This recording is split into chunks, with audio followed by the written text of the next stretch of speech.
Well, good afternoon, everyone. I appreciate this opportunity to share some thoughts on the whole concept of trends, change, and long-range planning, and do that in the context of the recent community investments plan that the City of Wichita and Sedgwick County adopted a few months ago. So, with that, I'd like to start with one of my favorite Yogi Berra quotes. It's been said that the only constant in life is change. However, I think the rate of change is accelerating, and I think the future is becoming less predictable as we move forward. And I think at both an individual and in a community level, there are essentially two responses to change and uncertainty, right? One is you either roll with the flow and react accordingly, or you can be proactive and develop a game plan, a plan of action to shape, influence, and maybe even create the future that you want. So that's the business that we're in, or I'm in anyway. So I thought I would share with you some of the important trends and challenges that were identified several years ago when we began work on the Community Investments Plan. That was a 3-year initiative, and these were some of the changes that we had identified back in 2011 and 12. That many of which are nationwide trends, but certainly impact all communities here in South Central Kansas. The first one, of course, is diminishing state and federal funding relative to prior decades. A second is a structural imbalance, or a gap, if you will, between what we see as slowing revenues coming into the local municipal level, cities and counties, and the steady rising costs of maintaining local public assets. Up until a year or two ago, also rising fuel prices increased capital, operational, and maintenance costs. And we've had a bit of a hiatus, and see energy prices starting to go back up again.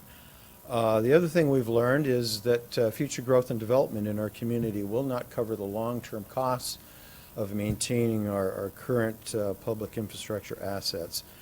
And then here in this Sedgwick, Wichita, greater Wichita area, our current Sedgwick County annual job growth rate has been less than 1% historically.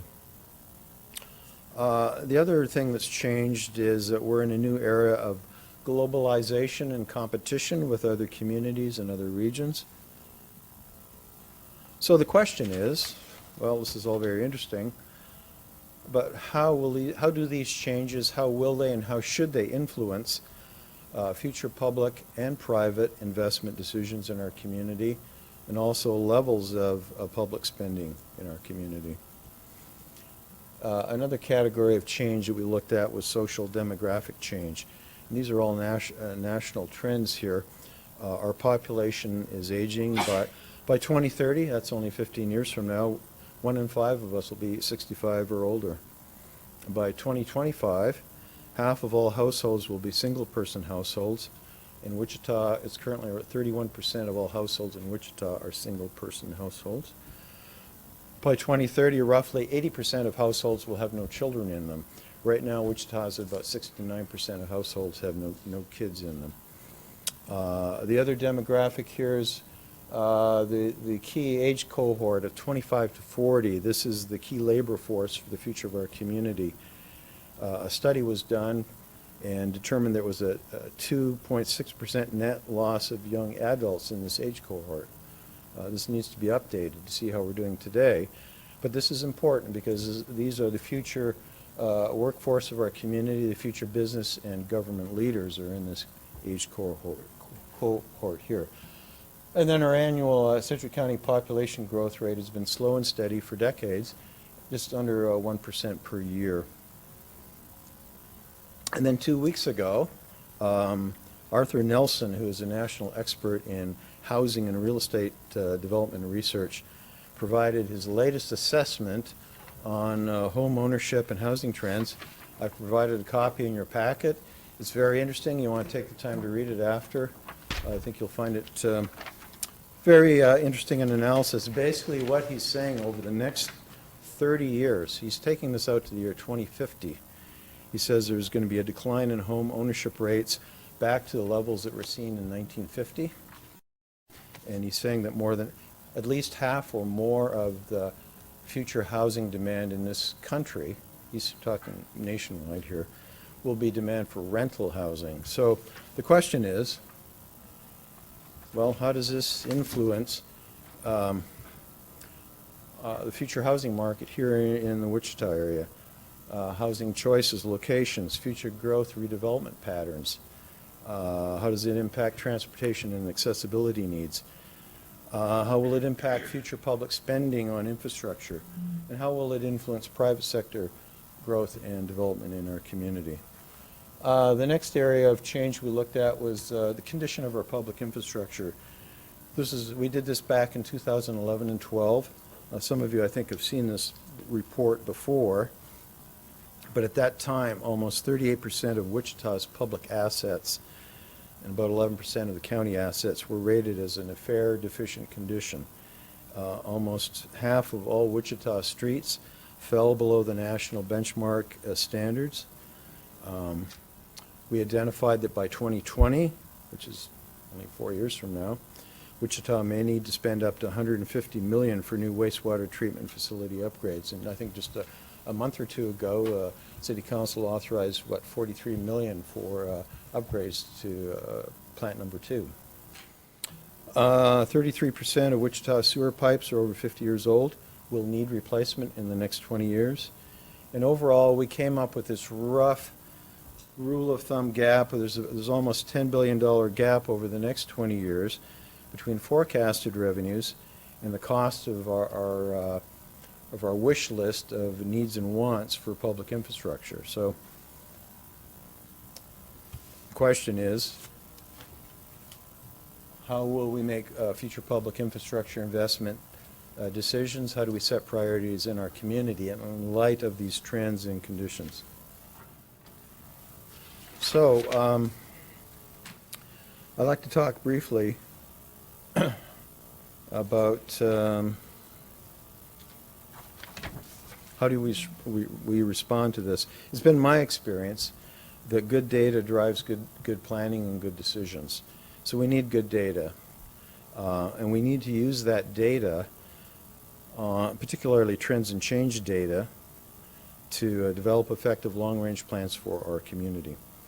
And then once we've developed those plans, we need to develop an ongoing monitoring approach to keep these plans current and relevant so we don't have to do major course corrections or major rewrites as we move forward.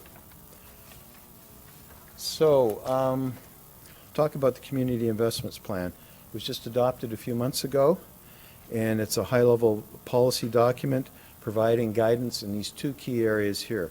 One is public spending decisions on public infrastructure, especially capital projects, and then some guidance on how we grow and develop as a community. And we plan on keeping this plan current using available community trend data that are focused on some of the key performance indicators that were identified in the plan. So I'll take you briefly through them. This is sort of the heart and soul of the plan. We have these 5 guiding policy principles that everything in the plan is sort of revolves around these principles. 1, support an innovative, vibrant, diverse economy as we invest and grow. We need to invest in the quality of our community life. We need to take better care of what we already have. We need to be strategic in how we make public investment spending decisions. And then we need to have a balance between and how we grow in terms of continuing to grow, but we need to focus on our established neighborhoods that have some maintenance issues. And these 5 guiding principles, they really represent the bottom line targets for the success and relevancy of this plan. So what we did is we identified sort of key metrics associated with these. The plan is a high-level plan. There are no specific performance targets or benchmarks contained in this plan. So I'll take you through the 5 guiding principles and how we're monitoring, trying to keep this plan relevant and current so that we can do course corrections at least once a year if necessary. So the first thing we're looking at is job growth rate data by year. We're working with the CDBR, And we've got a contract with them, and they're providing specific data on some of the key performance areas: high-tech jobs, high-tech startups, retail commercial startups, and service sector jobs. We also will be looking, using the American Community Survey, to monitor change in the 25 to 40 age cohort, looking at unemployment data and median income. So investing in the quality of our community life. All we have right now is data from Wichita's National Citizen Survey that comes out every 2 years.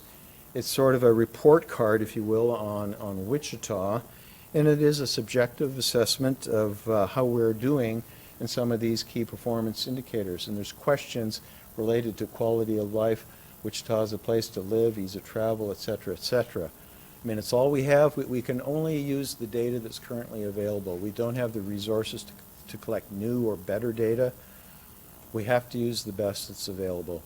Unfortunately, there is no perfect data, but we use the best that we can access. Okay, taking better care of what we already have. This is a big piece of the plan.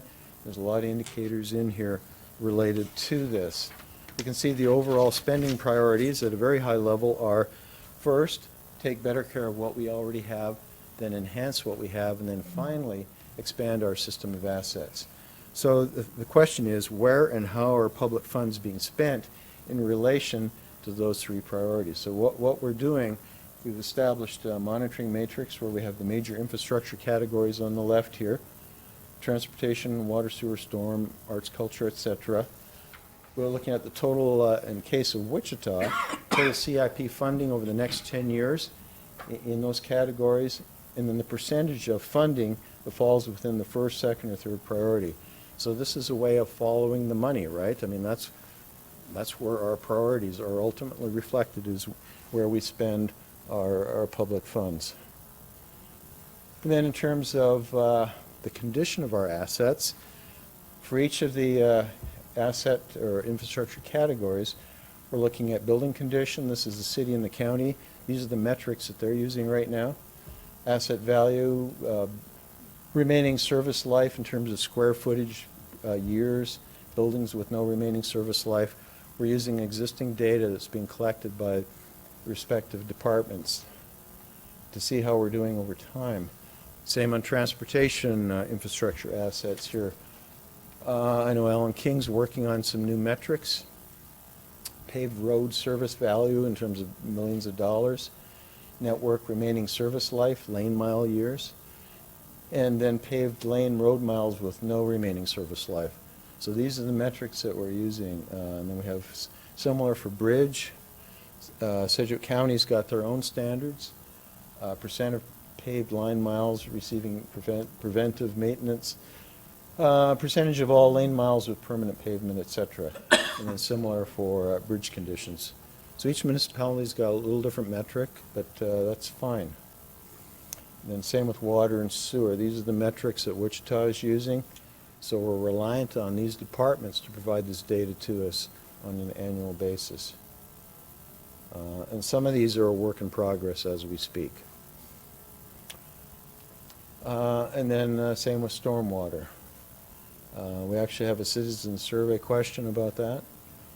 And then we have some case of Sedgwick County. It's the number of homes and businesses in the 1 in 100 year floodplain. Arts, culture, and recreation, again, looking at building condition and the overall rating of our quality of life in the citizen survey. Let's see here.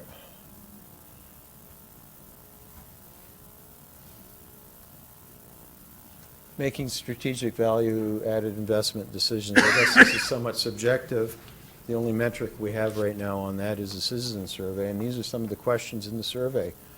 What kind of value of services for the taxes paid are you receiving? Are you happy with the direction that Wichita City government is taking? Is Wichita City government acting in the best interest of the community? I mean, these are subjective responses, but I mean, it's data, right? And then same with the last guiding principle, where we want balanced growth in our community. We're looking at job growth, new dwelling activity, and net new commercial growth countywide, City of Wichita as a whole, and then within the established central area, which is a subset of the City of Wichita. It's the older, mature neighborhoods that constitute about 40% of the City of Wichita. So we're tracking these three activities in these different geographic areas here. And then the last one again is sort of looking at where and how public funds are being spent. So what we're doing is we're looking at by category, and then we're looking at geographically, citywide versus what percent citywide is actually in the older mature area where we have a lot of our aging infrastructure. So that's kind of a quick overview of our approach, and happy to answer any questions.